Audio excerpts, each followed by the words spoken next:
Hi friends so आज पूर्व प्रस्तुति चली महाप्रभु दीर्घ समय धरी अणसर घरे असुस्थतावशत बंदी जीवन यापन करुले आज सुस्थ होती काली यही रथदाण्डे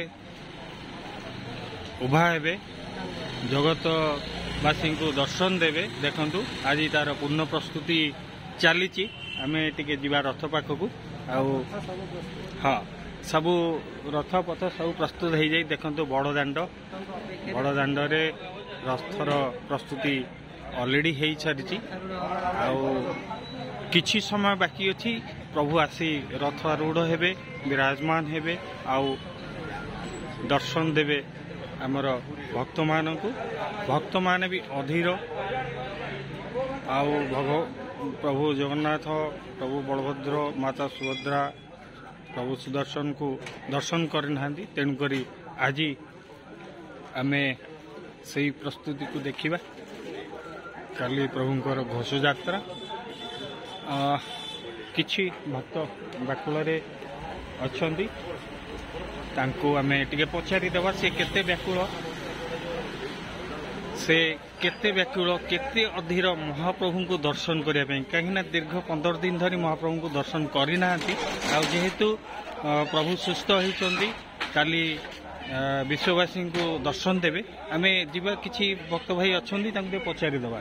आमर ये मंदिर भाई दीपक भाई जय जगन्नाथ महाप्रभु को आपण किछि दिन हेले देखि ना कौन आपणकर अनुभव टिके कहिबे? अनुभव कौन खुशीर कथा मन कोबाड़े उड़ी उड़ी जाउची भाई आमर पूरा प्रेम काली महाप्रभु रथारूढ़ हेबे आज्ञा पथ आ भक्तों अपेक्षा प्रभु विजय करिवे। आपण केते व्याकुल अछंदी प्रभु को देखिया पूरा व्याकुल 100% व्याकुल आज्ञा यही शुणिले भाई आमर ये हेले दीपक भाई भाई आमर कहउचंदी बहुत व्याकुल अछंदी। सर आपण कोन कहिबे केते व्याकुल अछंदी काली प्रभुंकर रथ यात्रा आ केमिति आपनकर मन रे कोन भावना बहुत दुख तला काली खुशी हो मन एते दिन ठाकुर दर्शन कर पारलु नै कौन कर मन भारी दुख कांद माड़ुची ठाकुर काली लक्ष लक्ष लोक भितर प्रसेशन से बहुत खुशी कथा।